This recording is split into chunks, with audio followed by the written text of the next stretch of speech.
Olá, amigos, seja bem-vindo. Eu sou o professor Moreno e você está ouvindo mais um episódio de Noites Gregas, nosso podcast dedicado aos mitos e às narrativas que herdamos do mundo antigo.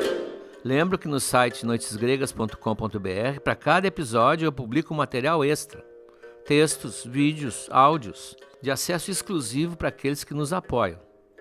Aliás, precisamos muito desse apoio para manter esse projeto no ar. Visite o site noitesgregas.com.br e saiba como você pode ajudar. Como já aconteceu nos episódios anteriores, eu continuo a responder perguntas enviadas por nosso WhatsApp. Você tem alguma dúvida? Tem alguma pergunta sobre o conteúdo que ouviu? Se você se tornar um de nossos apoiadores, receberá esse valioso número para se comunicar com o nosso oráculo. No episódio de hoje, Atena, a deusa dos olhos brilhantes, ou melhor, Atena, a deusa dos olhos dardejantes.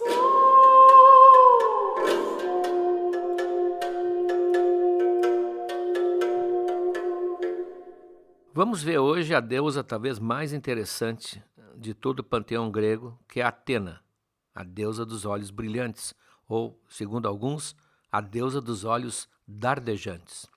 Ela apareceu em Roma depois com o nome de Minerva, e a figura de Minerva esfriou um pouco a sua imagem. Minerva é muito bem comportada. Ela é uma deusa sábia, serena, considerada a deusa da sabedoria por Roma, e não tem o caráter de Atena que nós vamos ver hoje. Ela seria a filha dileta de Zeus, a conselheira de Zeus, a Chief Executive Officer de Zeus, como veremos. Bom, já o seu nascimento tem algo muito diferente. Zeus, entre as suas várias esposas, antes de Hera, como já mencionei aqui, ele casa com Metis, que é a deusa da astúcia, da prudência, aquela mesma que nós já vimos sugeriu que ele usasse um vomitório para fazer os seus irmãos saírem, lembram, da barriga de Crono. Ele casa com Metis, mas há um oráculo que prevê coisas desagradáveis. Aqui é importante fazer uma distinção. Oráculo tem dois sentidos. Aqui falarei às vezes num, às vezes no outro. Oráculo pode ser um local. Vamos visitar o oráculo de Delfos, o oráculo de Dodona, importantíssimo. E segundo, o oráculo pode ser uma profecia. Por exemplo, havia um oráculo que dizia que Laio um dia teria um filho que o mataria, que vai ser o Édipo. Então, quando eu falo em oráculo aqui, agora estamos falando da profecia. Havia um oráculo que dizia que Metis teria um filho, e esse filho iria destronar Zeus, e Zeus estava acostumado com essa ideia, ele mesmo tinha destronado seu pai, ou teria uma filha, e essa filha teria um filho e faria a mesma coisa. Então Zeus, querendo manter o seu poder, usou um estratagema, embora a Metis fosse a deusa da astúcia, Zeus era muito astuto também. A Metis tinha a propriedade de se metamorfosear no que quisesse. Ela tinha assim, uma capacidade de mudar de formas impressionante. E ele, então, faz uma espécie de jogo, desafiando-a, por brincadeira, a se transformar em várias coisas diferentes. E, entre elas, ele chega, finalmente, a uma gota d'água. Ele duvida que ela se transforme numa gota d'água. Ela está grávida. É isso que está deixando ele preocupado. E a Metis, sem suspeitar de nada, transforma-se numa gota d'água e Zeus a engole. Zeus a engole, com isso achando que se livrou do problema. É importante notar aqui que Zeus, vejam, está também sujeito aos oráculos. Os oráculos, portanto, não vinham dele. Havia um poder superior, forças mais antigas, que previam coisas às quais Zeus também estaria submetido.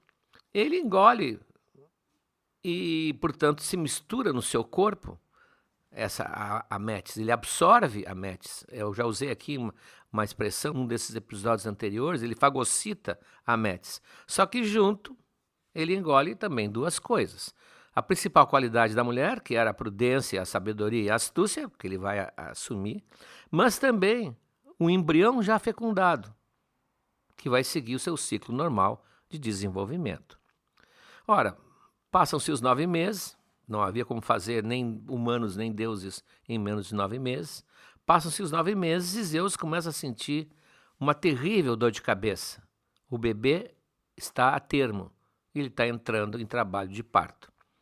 Isso aqui é muito observado por antropólogos e psicólogos. Há uma inversão da figura masculina. Zeus vai entrar em trabalho de parto. Ele vai parir. Mas as dores são insuportáveis e ele tem que pedir ajuda a alguém, um parteiro. Ele pede ajuda, como a dor é na cabeça, ele pede ajuda ao Hefesto, que é o ferreiro do Olimpo, aquele que em Roma chamam de Vulcano, o único deus peludo que tem, aquele que trabalha sempre numa forja, que alguns dizem que fica embaixo do vulcão Etna. Era comum na medicina antiga a famosa trepanação. A trepanação era bater no crânio com uma ponta afiada de pedra e abrir um pequeno orifício para evitar ou para curar dores de cabeça terríveis que porventura as autoridades tinham. Então isso deve ser um resquício da trepanação, desse hábito de medicina pré-histórica. O Hefesto o acerta na cabeça com um golpe de machado e assim vai nascer Atena.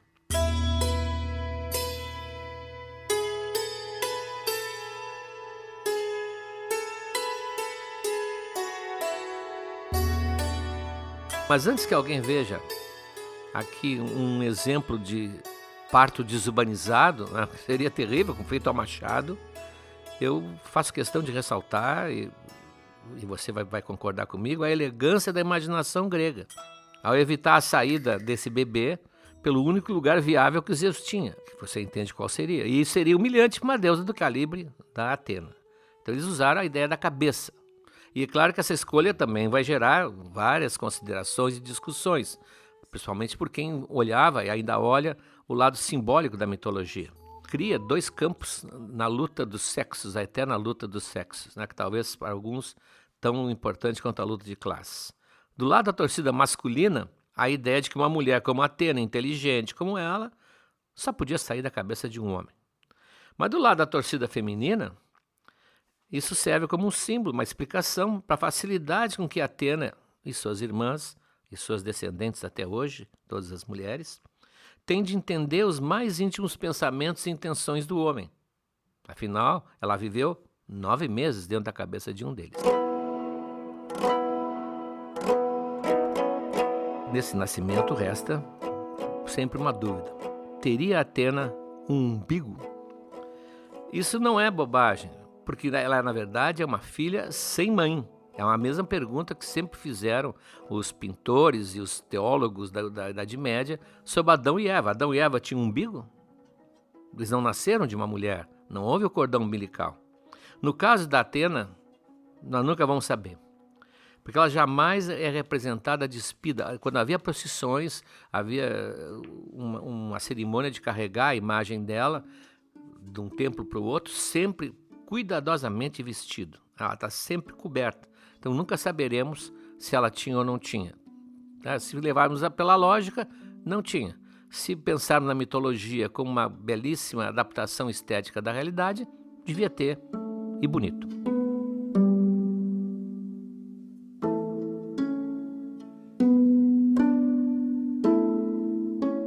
Aquela imagem da Minerva, que é aquela imagem calma, serena, tanto que hoje ela é o símbolo da justiça em muitos lugares, ela é a figura que representa as universidades. No caso da Atena, não era assim. Ela nasce de uma maneira espetacular, uma maneira assim fabulosa, uma maneira até assustadora. Ela faz uma aparição de teatro. Quando se rompe o crânio de Zeus, ela salta dentro, não chorando. Não tinha aquele choro do nenê que se queixa de estar saindo do lugar bom, indo para o nosso mundo. Ela sai com um grito de guerra ensurdecedor que sacode o ambiente, que assusta os deuses que estavam perto. Ela tem uma visão terrível. A natureza, inclusive, se agita com a presença dela. Tem autores que dizem que quando ela saiu da cabeça de Zeus, as suas armas douradas e brilhantes, ela nasce armada, com armadura, com couraça, com perneiras de bronze, escudo e alguns até acrescentam lança. O que também é curioso, porque Zeus, nas figuras que eles representam, está ali, está pequenininho, está diminuído assim, humilde, e ela saindo, emergindo como uma guerreira, invertendo, portanto, inclusive as relações de poder dela com o pai. Ela sai com esse espetáculo em volta, com esse espetáculo de luz e som em volta, e a terra começa a gritar, a gemer, o mar se agita terrivelmente com ondas escuras, As nuvens tapam o sol e até parece que o próprio sol interrompe um pouco a sua passagem através do céu. É um nascimento assim impactante. É a grande deusa que está nascendo.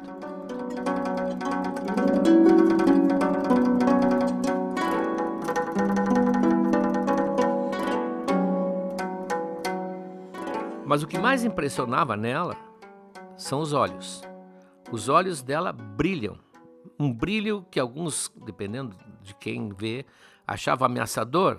Um brilho que outros achavam entusiasmante, de patriotismo, de coragem. Mas é um brilho típico, único, que só os olhos de Atena tinham. Ela é chamada, você vai ver, de glaucopis. O glauco é uma cor, a gente não pode muito avaliar as cores dos gregos, que não são as mesmas cores nossas, cada povo tem uma gama de cores diferentes, mas o glauco seria interpretado normalmente como olhos cinzentos ou olhos verdes acinzentados, mas não é bem isso, a ideia mais é de uma luminosidade intensa, um brilho, muito mais do que uma tonalidade. O mais adequado, portanto, seria mesmo a deusa dos olhos brilhantes ou dos olhos que dardejam, os olhos dardejantes.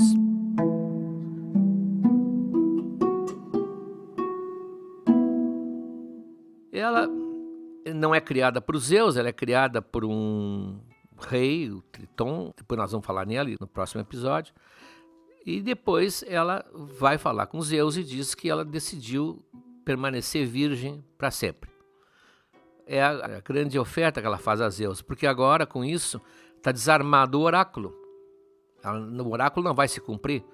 Nasceu uma filha de Medes, de certa maneira, só que ela não vai ter filhos e, portanto, Zeus não terá quem vá ameaçar o seu poder, como era o seu temor. Como ela não tem mãe, como ela cresceu dentro do corpo do pai, ela vai ter uma relação muito especial com ele. Ela vai ser, assim, a grande conselheira, a grande companheira de Zeus. Ele vai confiar muito nela. Recusando a maternidade, como ela recusou, e qualquer vida sexual, ela vai se dedicar inteiramente a Zeus. E com todas as qualidades que ela tem, ela vai conquistar a confiança dele e vai ser, como eu disse desde o início, a diretora executiva, enquanto ele é o presidente. Claro que esse nascimento, simplesmente de um homem sem a ajuda de uma mulher, feriu fatalmente o orgulho de Hera. Hera, que era a mulher dele, sentiu que isso era um golpe fatal, era mais um golpe, aliás, que o patriarcado estava dando na antiga religião matriarcal. Nós vimos já desde o início que a formação do Olimpo é a formação de um novo poder divino, em que as divindades femininas que imperavam na pré-história passam a ser substituídas por um grupo extremamente masculino. Então, esse nascimento independente, essa filha que Zeus tem, sem a ajuda de Hera, é mais um golpe que Hera vai ter que reagir. Então ela resolve responder à altura. Se um homem pode, sem a ajuda de uma mulher, ter um filho, ela também pode fazer isso sozinha. E ela faz uma experiência mal sucedida, nasce Hefesto, exatamente o deus dos ferreiros, e deixa frustrada, porque ele nasce com problemas de parto talvez, mas nasce com problemas físicos. Ele tem a perna torta, ele manca, e ele é peludo, ele não tem aquele ideal de beleza olímpico. E ela fica muito desagradada, ela não gosta dele, ele passa a ser um filho mal amado, e isso vai trazer para ele graves problemas, sem terapia, mas que vão ser resolvidos mais tarde no episódio dedicado a ele, que é daqui a 2 episódios, nós vamos ver isso.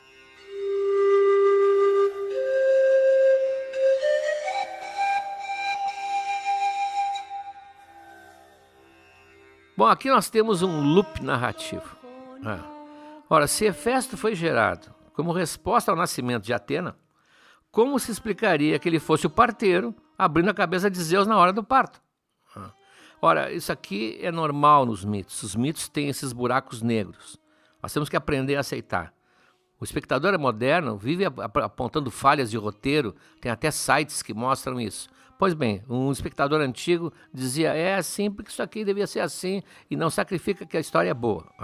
Claro que com o tempo, como essas histórias foram contadas por milhares de poucas, alguns, seguindo a lógica, resolveram mudar um pouco, dizer que não foi Hefesto, que Zeus chamou Prometeu, o titã, aquele que depois vai ficar amarrado no topo do Cáucaso com um abutre comendo seu fígado, que foi Prometeu quem o ajudou.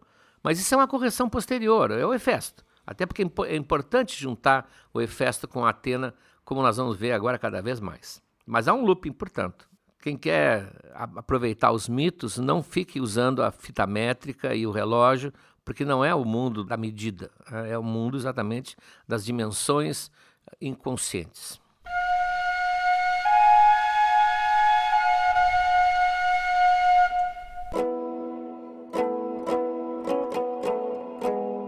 Atena, como vimos, comunica a Zeus que vai permanecer virgem para sempre, e isso é respeitado por Afrodite, é muito importante, porque Afrodite é uma deusa que faz questão de promover o amor físico. Aliás, quem se nega é muitas vezes castigado por ela. É uma beleza a civilização grega, em que o amor físico, o sexo, o desejo, era considerado obrigatório. E quem se furtava a isso podia receber algum castigo de Afrodite. Mas ela poupa as 3 deusas virgens, as 3 deusas do Olimpo. Aliás, Zeus tem filhas virgens que não vão dar filhos. A Atena, a Artemis e a Héstia. Artemis e Héstia serão objeto depois de outros episódios, é claro. Nós estamos examinando todos os deuses um a um. Só uma vez ela se manifesta como mulher, que ela se assume como mulher e como mulher bonita. Nós falamos no episódio anterior, quando naquele julgamento de pares, ela vai disputar com Hera e com Afrodite o título de a mais bela. Então naquele momento ela assume a mulher, e como mulher bela, que ela se sente bela, ela sabe que ela é bela, é a grande manifestação dela feminina. E porque ela estava sempre vestida também. Naquele episódio eu falei que o Ovídio, mas já em Roma, portanto já bem depois, quando ele reconta aquela história, ele coloca um lado malicioso que Paris teria pedido que elas todas se despissem. Então ele teria havido a Atena despida, mas ninguém vê a Atena despida. O único momento em que ela despia suas vestes e depunha suas armas é quando ia tomar banho. E isso explica, naquele episódio que o adivinho Tiresias fica cego, uma das hipóteses é que ele, sem querer, entra numa clareira, num riacho e surpreende Atena nua. E ela, vocês lembram, encosta a mão nos seus olhos e tira-lhe a visão, porque ele viu o que não poderia ter visto. A Nicole Lorrault, que é uma autora que eu já mencionei, vou mencionar bastante aqui, ela conclui que Atena, no fundo, não tinha um corpo real, concreto. Ela era mais um arcabouço, uma couraça, ela era uma pele, onde se destacava, isso sim, de maneira excepcional, a luz do olhar e o som da voz. Ela tinha uma voz terrível, tonitruante, e aquele olhar que é o olhar de Atena.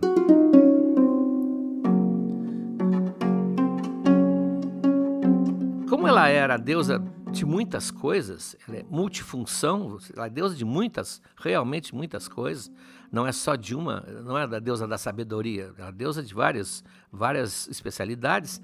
Ela também era a deusa que presidia os teares, a arte da tecelagem, que é muito importante para a mulher grega. Toda a heroína grega está sempre no tear. E ela, portanto, tecia suas próprias roupas. Numa passagem que nós colocamos no material exclusivo, em que Hera se veste para seduzir Zeus, ali Homero diz que ela veste um véu especial tecido pela própria Atena. Portanto, ela era a rainha do tecido. Mas a outra parte da vestimenta dela, que não eram roupas, eram as armaduras de bronze. A couraça é de bronze, o escudo é de bronze, as perneiras, eles protegiam as pernas, né, com bronze também, para evitar ferimentos. Isso já não era da sua alçada. Isso era da alçada do Hefesto. Hefesto era também um deus ligado aos artífices, mas aos artífices de metal. Então, como se respeitavam muito, mas muito mesmo, as especializações no Olimpo, ela ia lá quando precisava de alguma coisa.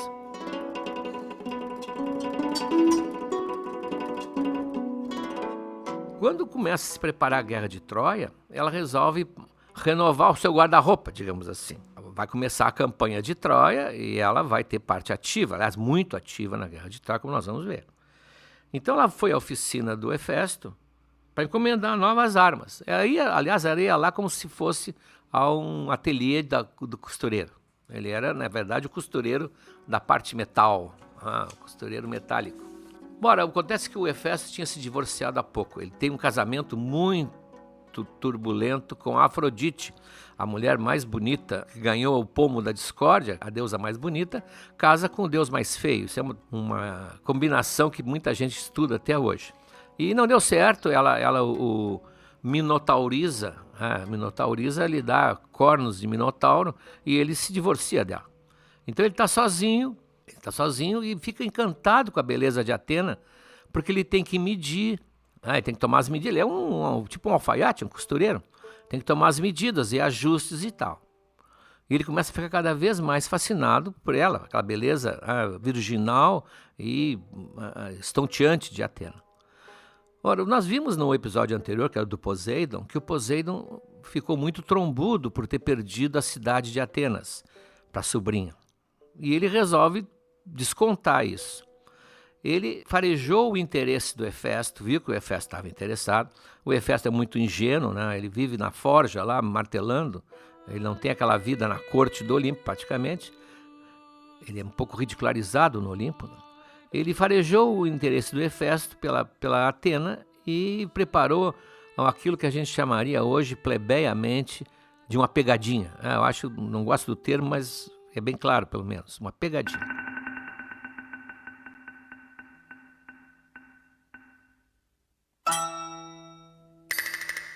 Então ele se aproxima de Hefesto e insinua uma opinião que até hoje muito homem troglodita tem, de que Atena não gostava de homem porque nunca conheceu um de verdade. É por isso.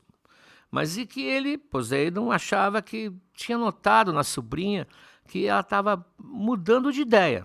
Estava talvez se decidindo a tornar-se finalmente mulher. E que ele, Hefesto, era o escolhido. Não via quantas vezes ela tinha ido visitá-lo? Ele só precisava usar um pouco de Poseidon. E ela deve sonhar, talvez, em ser dominada por braços musculosos, assim, de um macho. E aí vai se entregar naturalmente. É o remédio. Isso nós sabemos que muita gente ainda defende essa ideia.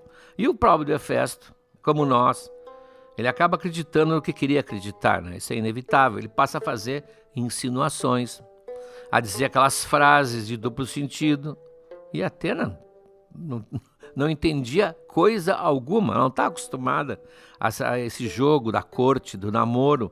Ela é totalmente virgem também dessas manobras amorosas.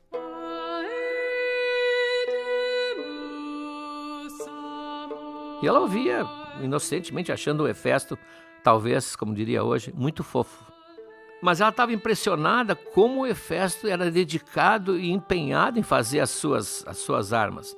E ela até, muito sensível, ela ficou com medo de estar abusando da boa vontade. Não sei como vou poder te pagar tudo isso, ela disse inocentemente. E a resposta de Hefesto veio, é óbvia, cheia de veneno. A gente acha um jeito, princesa. Bom, o equívoco está formado. As armas ficam prontas, e é necessário provar e ajustar no próprio corpo. Aí o Hefesto perdeu a cabeça. Como ele está convencido que basta um gesto ousado e tudo vai mudar na vida de Atena, ele deixa cair a roupa e se apresenta já armado para o ato, se me entendem. E se atira sobre ela abraçando-a. E ela está tão perplexa que não chega nem a dizer nada, porque ele está começando a beijar a sua boca. Mas ao se defender, caem os dois no chão. E Atena ainda consegue emitir um sonoro, eu acho até que terrível, um não. E o Hefesto, nesse ponto, né, parabéns, é um cavalheiro, para imediatamente o que estava fazendo, para de tentar fazer o que ia fazer, mas já era tarde, porque ele estava tão afobado, tão excitado, que ele não se conteve e ejaculou na coxa da deusa. Uma cena bastante realista no Olimpo, né? Ela, é evidente, totalmente inexperiente, mas ficou enojada, pega um paninho, pega uma estopa, na oficina devia haver estopa, limpa o esperma da coxa e joga tudo no chão. Não grita com o Hefesto, ela também está perplexa, está chocada. Ela simplesmente joga no chão aquilo, assim, enojada, não quer mais ver aquilo. E, óbvio, esquecendo a lei da fecundidade dos deuses, ao bater no solo, aquela estopa impregnada do esperma de Hefesto, automaticamente fecunda Gaia, a mãe terra, que fica grávida e possessa. Grávida e possessa. Ela vai ter um filho, porque não tem, como nós vimos, os deuses são sempre fecundos. E ela não estava disposta, ela diz que não está disposta a aceitar um produto de uma piada infame, de outros, de mau gosto, do Poseidon. E deixou claro que não ia ficar com a criança. Então, quando nasce a criança, ela simplesmente chama a Atena e entrega nos braços de Atena, que fica perturbada. Porque ela nunca vai ser mãe, mas naquele momento ela está sendo uma mãe. É uma mãe indireta, mas está sendo uma mãe. E ela se julga com a sua ética responsável para aquela criança. Ela não pode abandoná-la. Ela julga que ela tem um comprometimento com a criança e vai levá-la, vai levá-la para alguém criá-lo. Leva para o rei, o Cécrope, aquele mesmo que influiu na sua eleição para ser a patrona de Atenas, que ela confiava muito nesse rei.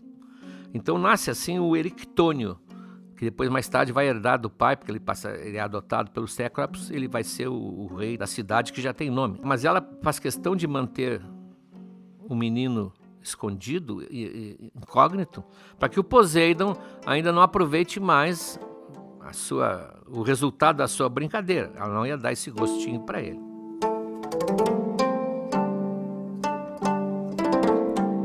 É um desastradíssimo ato sexual incompleto, mas é um ato sexual.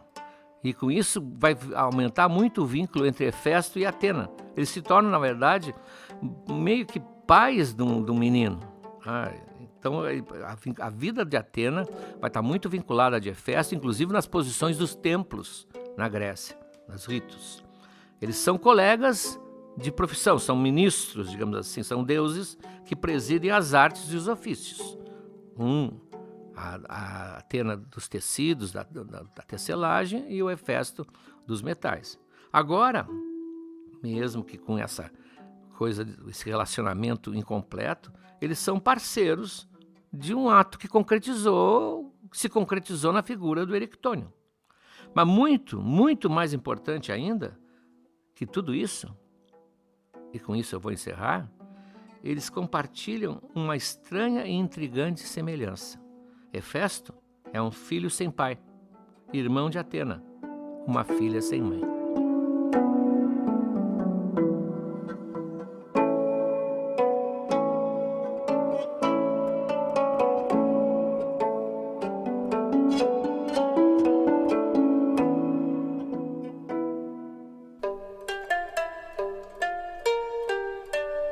A pergunta hoje é de Daniel, do Rio de Janeiro. Tudo bem? Sou Daniel, falo do Rio de Janeiro. Primeiramente, parabéns pelo podcast, muito prazeroso. E segundo, eu tenho duas dúvidas, né? Primeiro é sobre a questão do Paris. O Paris tem a ver com o nome da cidade, da capital da França, Paris? E se tem, por quê? Ele, no caso, não era nenhum deus, e se tem sentido o porquê, né, dessa ligação. E segundo, podemos ver durante os episódios anteriores que os Zeus, no caso, os deuses já tiveram casos com mulheres mortais. Existe ao contrário? Algum mortal teve caso com alguma deusa? E se teve, qual o mais emblemático? Bom, Daniel, a tua pergunta foram duas, mas tudo bem, eu vou responder uma de nhapa. Primeiro, Paris não tem nada a ver com Paris. Realmente a semelhança poderia indicar, mas como tu mesmo disseste muito bem, Paris não era um deus.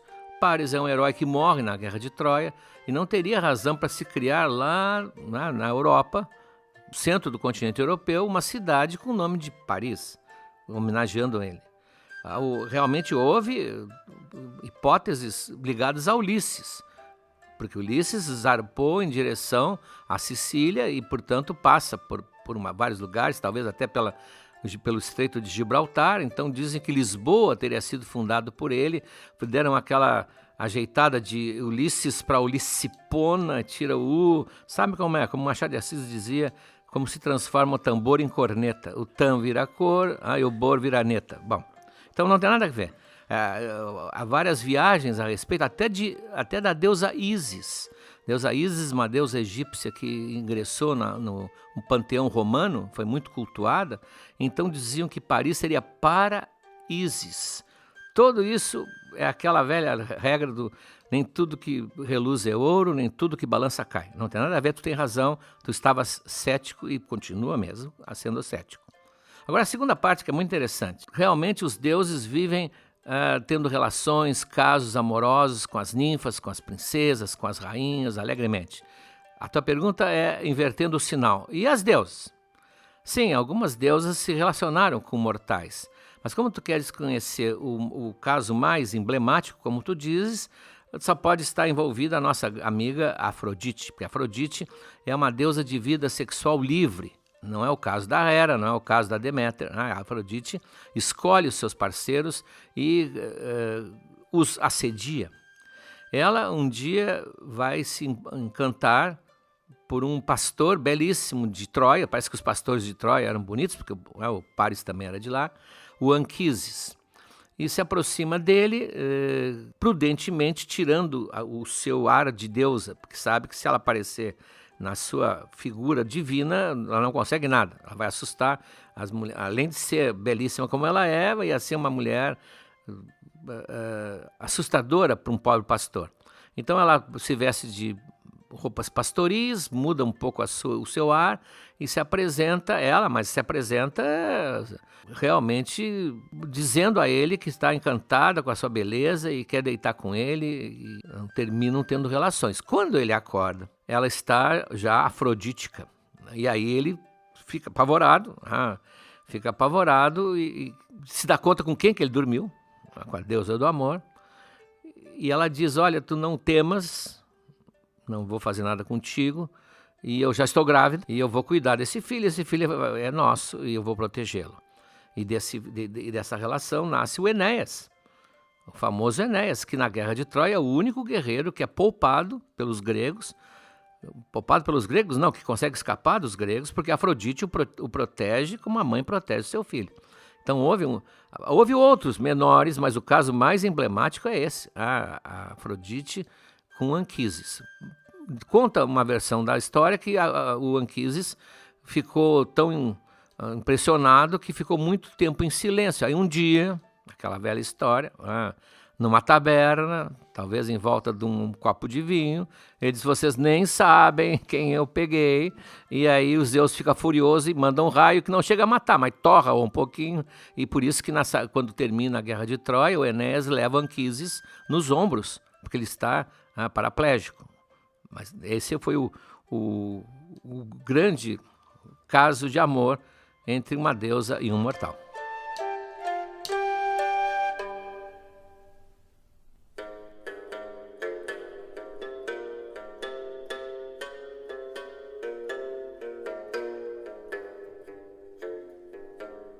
No material exclusivo desse episódio de Atena, você vai encontrar o seguinte: um hino homérico a Atena, Atena como cabo eleitoral de um tirano.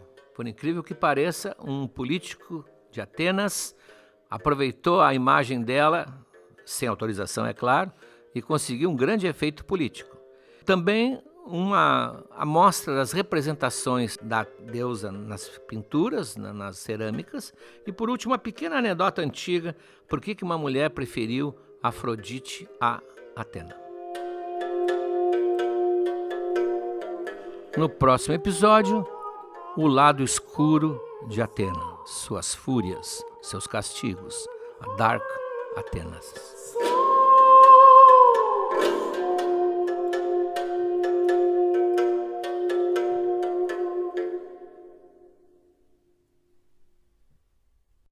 Olá, amigos! Chegamos agora ao 3º ano do Noites Gregas. Já contamos muitas histórias, mas tem muito mais pela frente. Tem toda a Ilíada, a Odisseia, as Metamorfoses de Ovídio e muitas outras coisas. Mas para que a gente consiga seguir em 2023, para produzir esse podcast que nos dá muito prazer, mas também muito trabalho, nós precisamos do apoio de vocês. Acesse noitesgregas.com.br/apoiar. O link está na descrição desse episódio. E veja como você pode ajudar. Um abraço.